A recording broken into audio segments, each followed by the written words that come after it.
Hey friends, welcome to the Upright Christian Parenting Podcast, Season 4, part of the Treehouse Storyteller family, and I'm your host, Hannah Peru. This is your place for upright parenting in today's sideways culture. We don't tiptoe around hard truths around here. We tackle cultural issues head on, build a bold biblical worldview, and equip you to lead your flock with courage. Our kids are being discipled by something, so let's make sure it's us. Grab your coffee, lace up your shoes, and let's raise kingdom arrows.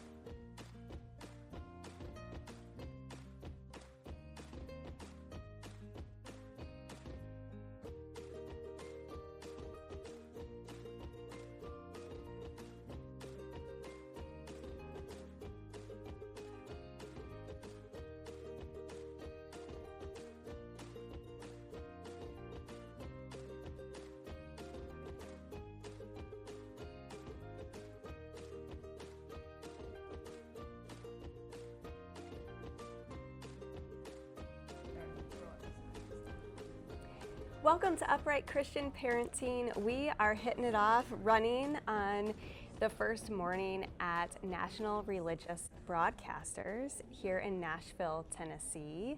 And to kick us off, I have with me a new friend, Jenny Nohelty.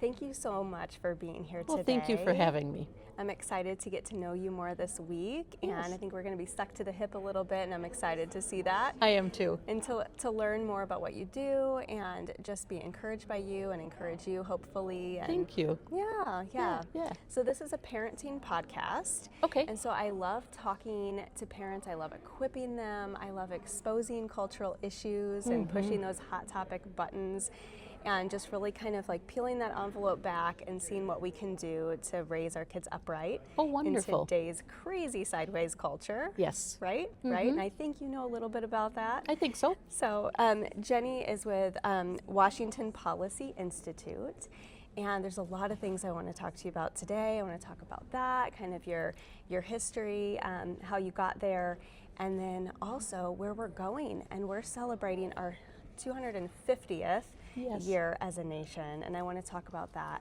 as well. So Wonderful. Why don't you start us off, give us a little background on yourself Okay. and what you're doing and focusing on today. Okay. Well, for about 25 years, I worked in planned giving and estate planning for various ministries and charities, the last three of which were at PragerU. So I was awesome. serving donors and then showing them how to maximize what the Lord has given them to manage. It was really a process that if you died yesterday and left everything to your heirs, would that be a blessing or a curse? And quite often it's a curse. Yeah. So I showed them what their opportunities were, how they could leave a stream of income, and then they could bless both family and ministry without hurting either one and avoid paying unnecessary tax. It's really not about current gifts. People would make current gifts, but it was really about adding charity to your estate plan. When I was doing that, I got to meet all kinds of business owners and parents in different situations that when they asked me to come on board to be the board chair of the Washington Policy Institute, it took a little encouraging, but I finally came. And we were able to create a strategic plan to lift up ministry and come around, media, and come around media because it's become so polarized. Yeah. How do we change media? Well, the best way to do that is to lift up underreported topics such as Christian persecution, bullying in schools, what's going on in human trafficking, or to topics even such as what does America being energy independent look like, and all the things around that. So we cover a wide variety of topics.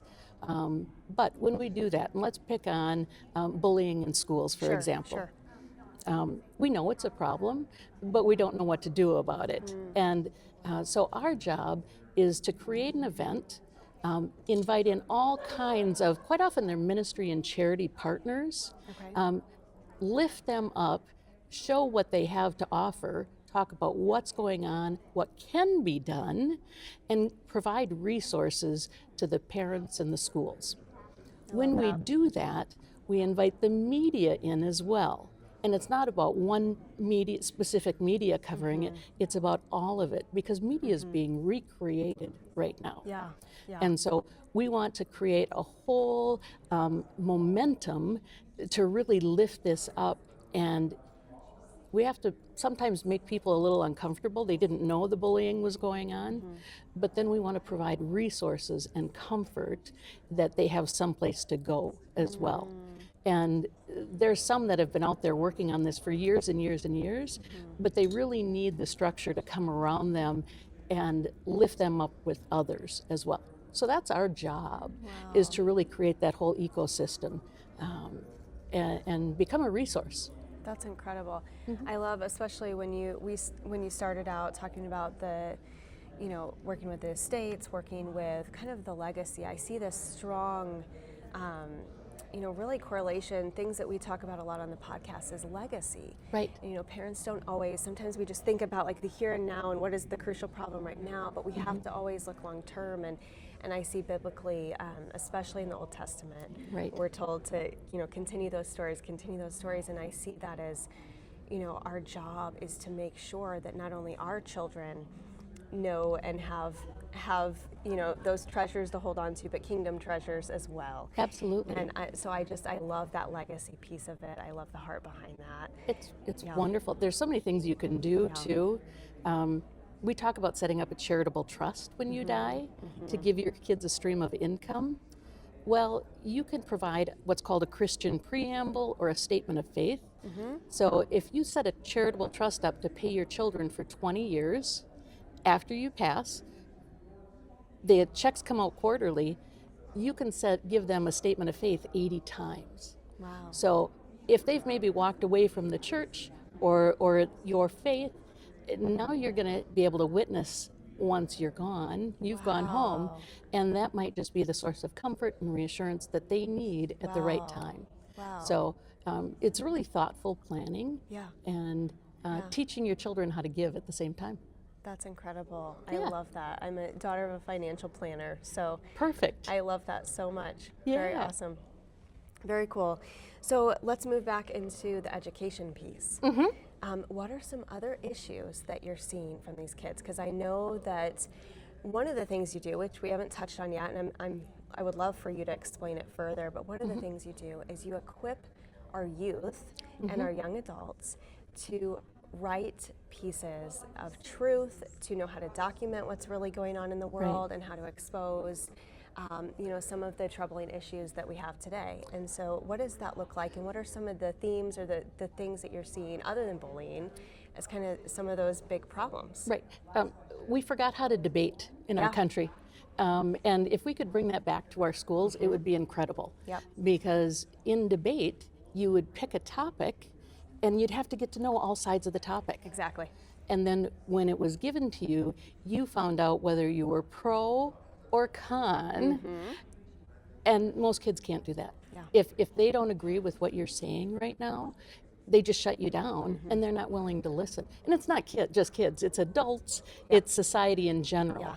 So we really need to get back to diving in, doing our own research and understanding it, and then talk about it from a non-biased point of view. So somebody can make up their own mind. Yeah, that's so important. We do classical conversations, and debate is a huge part of that. That's wonderful. So I get to sit on my kids' debates, but I know that I didn't get that experience as a kid. I didn't either. So I'm like, you really didn't? Okay. Yeah.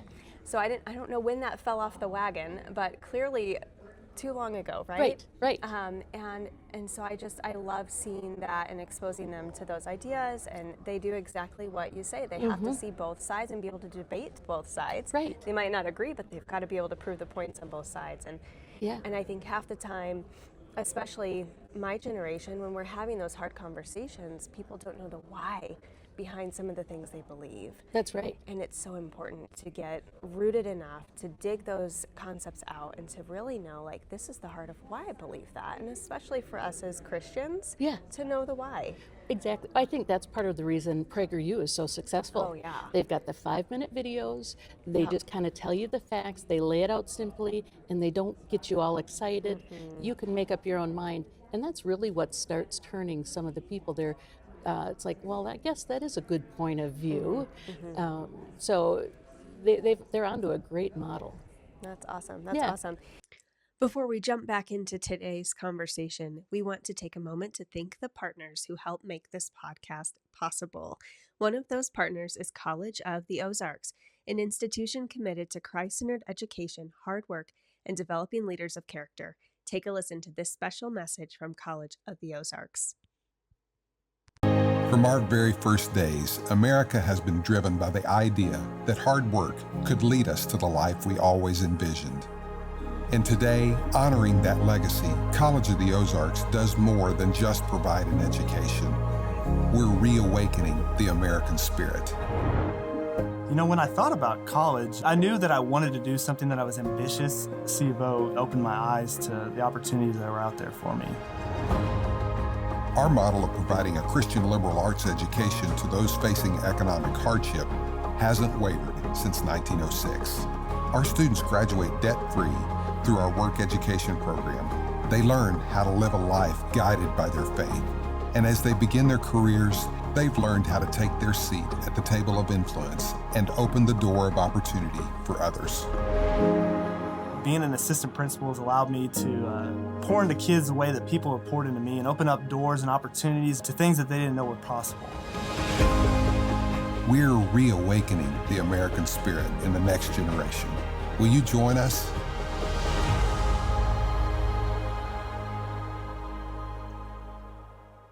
Any other hot issues you want to talk about aside from debate?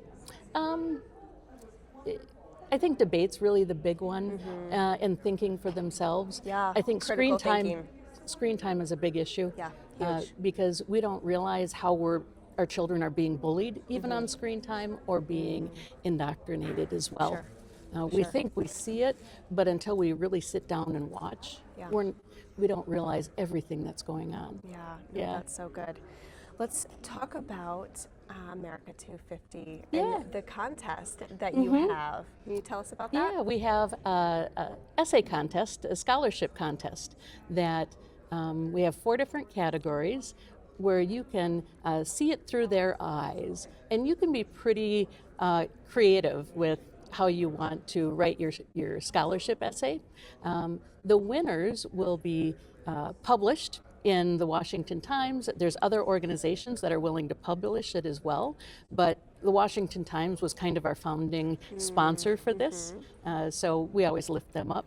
And then they have an opportunity to win a 3-day, 2-night trip to Washington, D.C. Oh, that's so fun. It is, and it's not just, it's the scholarship winner, their parents, the teacher that helped them, and then the teacher's spouse as well. So we really want this to be a full learning experience. That's incredible. And experience Washington, D.C. together. That's really cool. Yeah. So what kind of themes or ideas have you seen?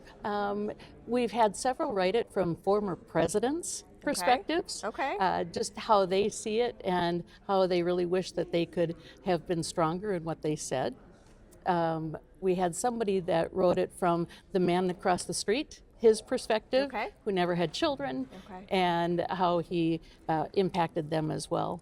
So we're kind of seeing all kinds of very creative experiences. Yes. That's really cool. That's really cool. So where can my viewers go to find out more about that? Go to WashingtonPolicyInstitute.org. And then there's scholarships or essays. I think it's under essay. There's a click down. You can find it on there. That's incredible. So, yeah. That's so awesome. That's Thank so you. awesome. Is there any last remarks or anything else you want to share with my audience today? No, I think working with your children and teaching them how to give is incredibly important. And they see how you give. They get involved, how you get involved. So if you're involved with your community, with your different organizations, and see how it builds relationships. That's incredibly important. When I was doing planned giving, I always said, who taught you how to give? And it usually came back to, I saw mom and dad giving in church. We don't see that as much anymore because it's done on our phones and electronically. So we have to be intentional about showing them, talking about what it means, and really teaching and guiding them. Yeah. Because that's how they're going to run their lives too. Yeah, we don't have that big offering plate being No, we passed don't. around as much anymore. Yeah, it's No, quite. that's It's like a valid box point. when you walk in or out. Right, Because right. so Or many it's people the app do it on the phone. Yep. Or it's the QR code on the screen and things Right, like that. right. Yeah. And So- it's oftentimes automated, so you don't even really see the act of it or the sacrifice of it. That's week to week. exactly right. Yeah, no, And that's so a really good point I haven't thought about intentionality before. That's is awesome. very important Yeah, on that. That's awesome. And having those conversations and Yeah. sitting down with your kids and sharing. I know that's something kind of we did over Christmas. And, you know, before we open our gifts, we tend to share with the kids, hey, these are the places we gave to this year and kind of our end of Yeah. the year giving. And this is why behind it. And you know, how we want to contribute as a family. Right. So, And as a our society is very disconnected. So if we can show them how we give, when we give to an organization, we get more involved with it. Yeah. When we get more involved, we build relationships, and that starts reconnecting our society again. Yeah. So it's incredibly important. yeah, that builds that investment piece. It does. I know one of the things I just remembered, an old memory, my dad used to put an envelope in the tree. And so we'd have to find the envelope every year, and the envelope would show who we gave to that year, or Oh, if it was a neat. child we helped or something like that. Yep. There'd be a picture of them in the tree, and so that was always ooh, what did That's we do? incredible. What did we do? I So know. I remember doing that. So Yeah. that's probably why we've kind of continued that tradition with our kids. So Yeah, yeah, exciting. It's very cool. Yeah. Jenny, it was such a pleasure. It was so nice. Thank you very much. Yeah, thank you for being at the Treehouse with me, and I look forward to spending more time with you this week. I do too. Thanks right. so much, Hannah. Thank you. Bye-bye. If today's conversation stirred something in you, if you're craving a little more quiet, a little more presence, and a little more Jesus in the everyday, I want to invite you to grab the Wanderer's Field Guide. It's a 4-week journey of seeking, gathering, harvesting, and abiding in His presence. Just 1 page a day, 1 prayer at a time. It's not about perfection, it's about coming home to Him. You can order yours at thetreehousestoryteller.com.